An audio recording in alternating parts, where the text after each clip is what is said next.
We voted. You're out of the reunion. My father smiled cruelly. Then don't expect my $7,000 to cover your trip to Italy next month, I said as I blocked his card. Sit down, my sister said, already grinning. We need to talk. I hadn't even taken off my coat yet. The family group chat had said family meeting at 6, but no one told me why. Now I was standing in the middle of my parents' living room, still holding the gift basket I brought like some fool. My mom gave me a tight smile from the armchair. Dad was sipping wine on the couch, legs crossed, too comfortable. My brother sat near the window, scrolling his phone, pretending he wasn't in on it. What is this? I asked slowly, already feeling the shift in the air. Did someone die? No, my father said, placing his glass down with a little too much ceremony. We had a vote. About the reunion. What vote? I asked. You're out, he said flatly. We've decided it's best if you don't come to Tuscany with us next month. The room went silent. I blinked. You're joking. No, my sister said. She was practically glowing. We just think it's best. For the group dynamic. I let out a short breath through my nose. Group dynamic? You're always so tense, she continued. You make things stressful. Last year, remember how you argued with the waiter about the service charge? You embarrassed Mom. Because they added an extra €80 to the bill. I snapped. I was the only one who noticed. You're welcome, by the way. We just want peace this year, Mom said softly, not meeting my eyes. I looked at them. All three of them. The ones I'd booked the flights for. The ones who texted me 2 weeks ago asking if I'd mind covering the villa deposit. Just until your dad's bonus comes in. That was $7,000, charged on my card, same day. They'd send emojis after. Let me get this straight, I said slowly. You're kicking me out of the trip I planned. The one I paid for. You offered, my dad said, shrugging. I didn't offer to be excluded from it. Well, my sister said, crossing her legs like a judge in court, you've been really uptight lately. All your little boundaries and budgets. You've changed. My laugh was short and bitter. Yeah, I started saying no. She ignored that. This is supposed to be fun, and honestly, you ruined the vibe. Ruin the vibe, I repeated. You mean I stop you from drinking €18 spritzes on my card all day? You're overreacting, Mom cut in. Don't make this ugly. Oh, I won't. I pulled out my phone calmly, opened the travel account linked to the trip. Dad's phone buzzed on the coffee table. What was that? He muttered, picking it up. That was me blocking the travel card, I said. The one I used to book your tickets, your hotels, and that villa in Tuscany with the pool you just had to have. You know, the one none of you paid me back for. You can't do that, my sister hissed, standing up. Oh, I can. And I did. What are we supposed to do now? My brother finally spoke, wide-eyed. The trip is in 3 weeks. Figure it out, I said. You're so relaxed, remember? Manifest the money. You're acting like a child, Mom snapped. I looked straight at her. No, Mom. I've stopped acting like a wallet. Dad stood up, furious. You're being spiteful. No, I said, grabbing my keys. I'm being done. And just like that, I walked out, leaving them stunned in their designer chairs, wine glasses trembling, and Tuscany dreams suddenly unpaid for. They didn't just betray me. They planned it. Together. The night after the family vote, I didn't sleep. I lay awake in my apartment, staring at the ceiling, phone buzzing on the nightstand. My sister sent me 3 laughing emojis. I didn't respond. Around midnight, I got a text from my mother. Don't let this ruin everything. We still love you. You just made the trip difficult. Difficult? I paid for the trip. I planned it. I booked the 5-star villa with the pool and the chef and the vineyard tours because they begged me to.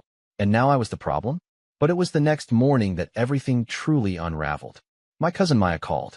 We hadn't spoken in a while, mostly because my sister hated her and always made snide comments about how Maya didn't fit in. Hey, she said. I heard what happened. You okay? How did you hear? I asked, confused. There was a pause. They posted about it, she said. Posted where? Instagram. Jenny said you had a breakdown and canceled your own trip because you were jealous. I felt my blood run cold. What? She posted a boomerang of wine glasses clinking and captioned it. When the toxic one finally takes himself out, #reunion prep, #narcissist free. I was speechless. My family had voted me out of a trip I paid for, lied about it, and were now mocking me online. That's when I realized something much deeper was going on. You know, Maya continued. I wasn't going to say anything, but this isn't new. Jenny's been saying stuff about you for months. Like, nasty stuff. To everyone. Like what? She told people you were having money issues, that you begged to be included in the reunion, and that you threatened to cancel it if people didn't praise you more. I stood up from the couch, dizzy. She said what? Maya sounded awkward.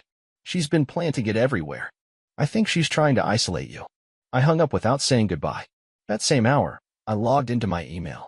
My flight itinerary was still there, the one I booked for the whole family. I opened it, hands trembling. Guess whose seat was upgraded to business class? My sister's. Not mine. Hers. I opened the reservation and nearly dropped my phone. She'd used my card again. 2 days ago. A quiet little charge, $1,500, slipped in while I was busy fighting with her over tension. That was the final straw. I called the airline. Hi, I said through gritted teeth. I'd like to cancel all 4 tickets under my last name. The woman on the line paused. All of them. Every last one. Especially the one that ends in seat 3A. That evening, I went to my parents' house. Not to argue. I needed to see their faces. When Mom opened the door, her smile faded fast. Oh, it's you. Don't act surprised, I said, stepping inside. You posted enough online to draw a crowd. She didn't deny it. I walked straight into the living room. My dad was there, reading the paper like it was 1985. Jenny sat with a laptop, browsing albums. You'll need a new card, I said. She looked up. What? The travel card? Blocked. The flights? Cancelled. The villa? Rebooked by another guest. Tuscany's off. You wouldn't, she spat. I did. You're sabotaging the whole trip. I laughed darkly. Oh, honey. You sabotaged it the second you cut me out of it. My father finally lowered his newspaper. Son, don't be rash. I turned to him slowly. Rash? You voted me out of my own trip, used my money, and then let her spread lies about me to the entire family. This isn't rash. This is justice. Justice. Jenny stood up, red-faced. You're unbelievable. You've always been bitter that I'm the one everyone listens to. Funny, I said, pulling a folded paper from my jacket. Because I just listened to your bank statement. I threw it onto the coffee table. Jenny's eyes widened. Where did you get that? On the card, I said. And I finally printed the last 90 days of transactions. Spa packages. Designer handbags. And oh, a non-refundable deposit for a private yacht in Positano? You were planning a side trip?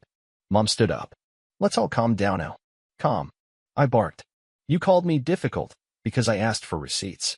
And meanwhile she's booking yachts on my account like she's royalty. My sister lunged forward, grabbing the statement and trying to tear it. You've gone too far, she said. No, I said. I'm free. She froze. What? I called the bank. Reported fraud. You've been using my card without permission. There's an investigation underway. You wouldn't dare, she hissed. I smiled coldly. I dare. And guess what? They have everything, timestamps, IP addresses, even delivery addresses.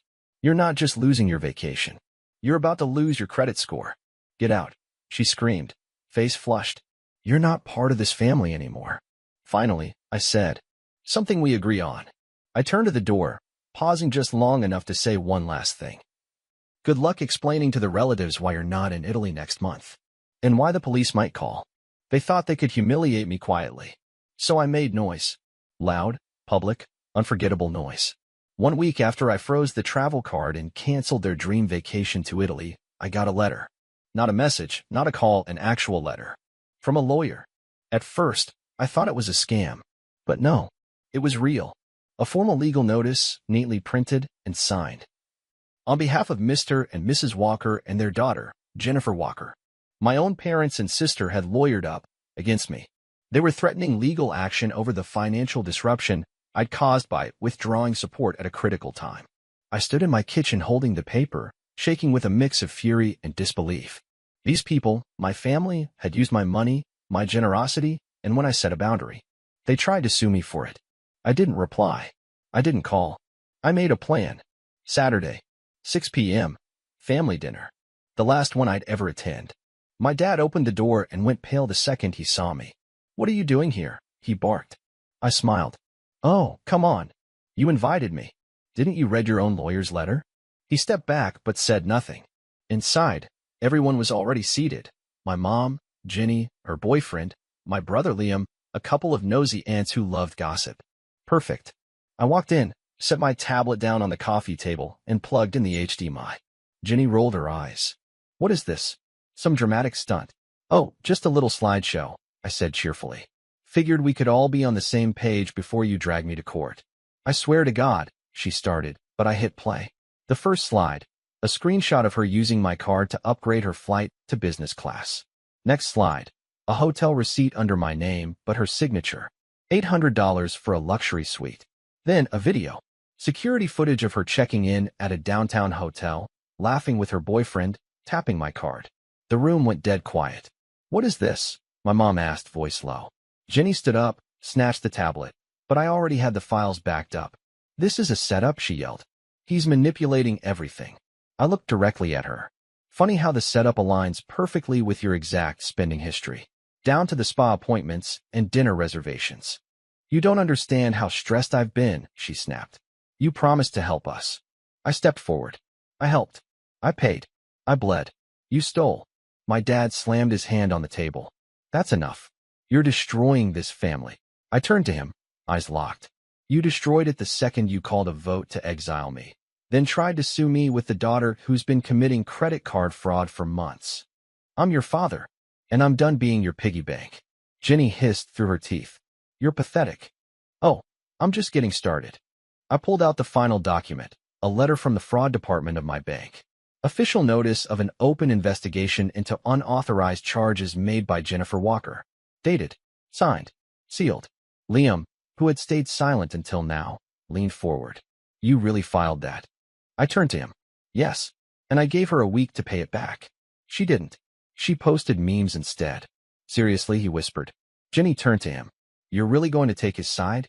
He didn't answer. Jenny, I said, you used my name to book a yacht in Positano. You sent a laughing emoji when I got uninvited from the reunion. And now you're sitting here, acting like I betrayed you. We're family, my mom shrieked. No, I said coldly. We're users and givers. And I'm done being your givers. Jenny lunged forward like she was going to slap me. You're going to regret this. When your name's dragged through court, when everyone finds out. Finds out what? I snapped. That I paid for your entire lifestyle while you mocked me in group chats? That you committed fraud and then blamed me for reacting? My voice cracked, but I didn't back down. You treated me like a wallet. Not a brother. Not a son. Just a resource. Well, guess what? Resource, exhausted. Everyone froze. The air was thick with shame, fury, and disbelief. Then, the most shocking thing happened. Liam stood up. I'm done too, he said quietly. I've seen everything. The lies. The guilt trips. The gaslighting. I let it slide because I didn't want to rock the boat. He looked at me. But you did the right thing. Liam, my mom said, voice shaking, don't start. Don't start, he snapped. You people tried to erase him and steal from him. Then you act like he's the bad guy. Jenny turned to Liam, eyes wide. You're just jealous. You've always been jealous of me. Maybe, he said. But at least I didn't steal a yacht. That was it. I turned to the door, grabbed my coat. One more thing, I said. I canceled the phone plan, the Netflix account, the car insurance, all of it. If you want Tuscany, go earn it yourselves. Because this ATM is closed.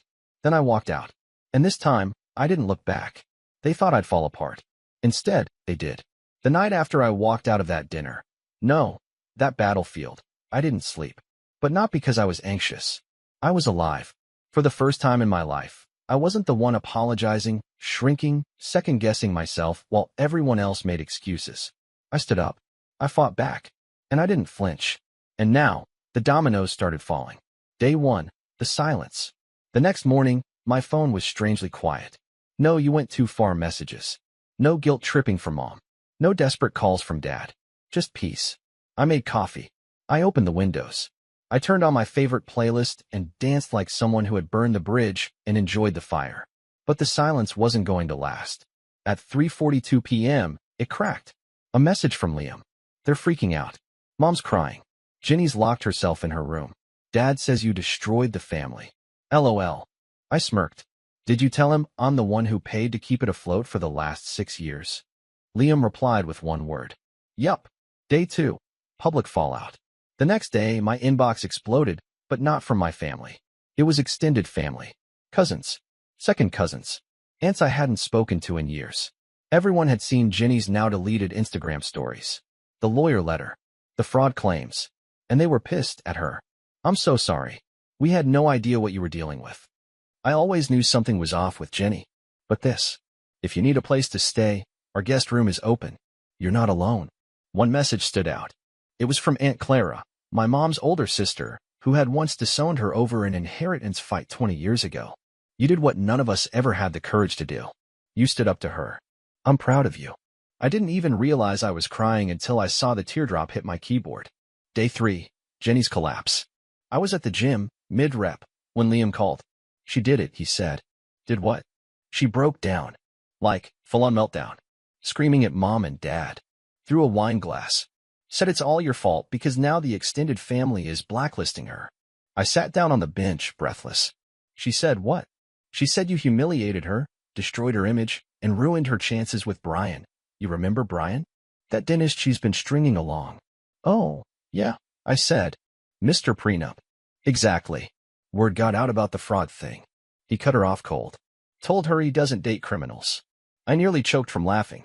"She also screamed something about you being Grandma's favorite," Liam added. That shut me up. "What?" "Yeah. Apparently Grandma updated her will. Left your house." I was silent. "She never told me," I whispered. "She told me last year," Liam said. "Said you were the only one who ever checked on her without asking for money. Said if she was going to leave anything behind, it was going to someone who didn't treat her like a vending machine." I didn't know what to say, so I said nothing, and just let the weight of that moment sink in. Day 5, the knock. I was working from home when someone knocked at my door. I looked through the peephole and nearly laughed. Dad. He stood there stiffly, like someone forced him to be there. I opened the door but didn't move aside. "Can I come in?" he asked.